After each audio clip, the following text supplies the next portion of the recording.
है parents association के पदाधिकारियों का साफ तौर पे कहना है कि अगर जल्द मांगे नहीं मानी गई तो प्रदर्शन और बड़ा रूप ले लेगा, या फिर यूं कहे पेरेंट्स एसोसिएशन अपनी मांग मंगवाने को लेकर किसी भी हद तक जाने को तैयार है।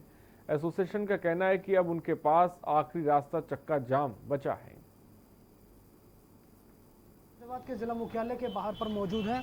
7 दिन से भूख हड़ताल पर अभिभावक बैठे हुए हैं। आप तस्वीरें आप देख सकते हैं पूरी तरह से।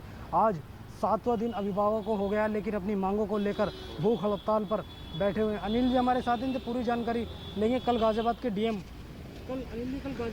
यहाँ पर आए थे। क्या डीएम साहब की तरफ से बातें बताई गई आपको? कुछ समस्या का समाधान निकल पाया? देखिए, डीएम साहब की तरफ से केवल खोखली आश्वासन है। इसके अलावा लिखित में उनके पास हम अभिभावकों को आश्वस्त करने के लिए कुछ भी नहीं है। लगातार 8 दिन से धरना जारी है, भूख हड़ताल जारी है और हम लोग लगातार केवल 2 प्रमुख मांगों को लेकर के उनके समक्ष जा चुके हैं, ज्ञापन दे चुके हैं। पहली मांग क्या है आपकी? पहली मांग हमारी वही है कि 3 महीने का फीस जो है अप्रैल मई जून का संपूर्ण माफ़ किया जाए, जिसमें स्कूल को ना तो कोई खर्चा करना पड़ा है, ना तो किसी अध्यापक को सैलरी देनी पड़ी है और उनका कोई भी किसी प्रकार का बिजली का बिल या कोई भी मेंटेनेंस का कोई भी खर्चा नहीं हुआ है। तो वो फीस माफ़ करी जाए जो स्कूल मानने को तैयार नहीं है। और डीएफआरसी भी प्रयास नहीं कर रहा कि इन स्कूलों को बैठा करके यह कहा जाए कि नहीं, बात जायज़ है, 3 महीने का फीस आप लोग बड़ा कलेजा करते हुए माफ़ करने का काम करें। जी, आपकी तरफ से कल डीएम आए थे, उनसे आपने एक बात रखी थी कि जब तक हमारी बात का समाधान नहीं निकलता, जब तक स्कूल कॉलेज हमको कॉल ना करें, कोई मैसेज ना करें फीस को लेकर। हमने ये अपील किया था कि अगर आप ये कह रहे हो कि हमने आपकी मांगों को शासन तक पहुंचा दिया है, तो शासन से या तो आप फीडबैक लीजिए, क्योंकि संवेदनशील मुद्दा है, गंभीर मुद्दा है। हर जिले में प्रोटेस्ट हो रहा है, लगातार बहनें बीमार हो रही हैं, हॉस्पिटलाइज हो रही हैं, कोई अप्रिय घटना होने का भी अंदेशा है। तो क्यों नहीं यहाँ का प्रशासन शासन से संज्ञान लेता कि अतिशीघ्र इस पे कोई न कोई निर्णय लेकर के अभिभावकों को संतुष्ट किया जाए। इस पर डीएम साहब का कहना यह था कि हम वार्तालाप करेंगे, लेकिन इतनी जल्दी कोई हल अभी नहीं निकलने वाला है। हमने कहा साहब कोई बात नहीं है, अगर कोई हल नहीं निकल पा रहा है अभी, तो फिलहाल आप एक सर्कुलर जारी कर दीजिए जो सभी स्कूलों को मानने के लिए वो हो। तो उन्होंने कहा कि बताइए उसमें क्या होना चाहिए। हमने कहा सर उसमें यह होना चाहिए कि जब तक शासन की तरफ से कोई नया दिशा निर्देश नहीं आ जाता, तब तक ना तो स्कूल किसी अभिभावक को परेशान करेगा, प्रताड़ित करेगा, और ना तो ऑनलाइन क्लास बंद करेगा और ना ही फीस के लिए दबाव बनाएगा।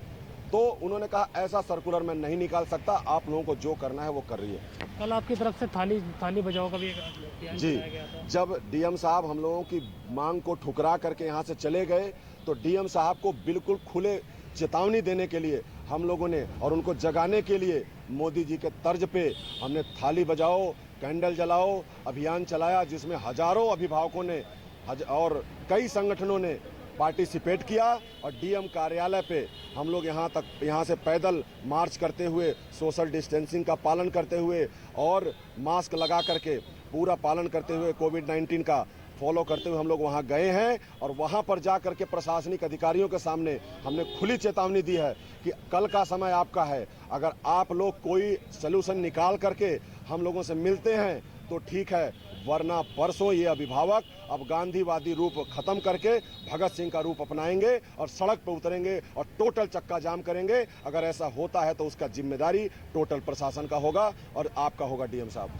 7 दिन आपको पूरे यहाँ पर हो गए बैठे बैठे, कोई जिला प्रशासन की तरफ से कोई मेडिकल के लिए कोई चेकअप किया गया? जो लोग भूख हड़ताल पर बैठे हुए हैं, कोई डॉक्टर की टीम यहाँ पर आती है? ना तो कोई डॉक्टर की टीम यहाँ आती है, ना तो कोई, इन्हें शर्म नहीं है। यहाँ पर 3-3 महिलाएं तो धरने पे बैठी हुई हैं, भूखी प्यासी हैं, परेशान हैं, बीमार हैं। उसके बावजूद यहाँ पर और भी सैकड़ों महिलाएं आकर के उनका समर्थन करती हैं। लेकिन जब उनको शौचालय जाना होता है, उनको वॉशरूम जाना होता है, तो उनको यहाँ से प्राइवेट पेट्रोल पंप है 1 किलोमीटर दूर, गाड़ियों में बैठा करके वहां तक ले जाना पड़ता है। इन्हें शर्म नहीं आती है। यहाँ का नगर निगम, यहाँ का जीडीए, यहाँ का प्रशासनिक अधिकारी यहीं से गुजर के जाता है, लेकिन उसके आंख में दर्द नहीं होता कि ये महिलाएं वॉशरूम कहाँ जाती होंगी।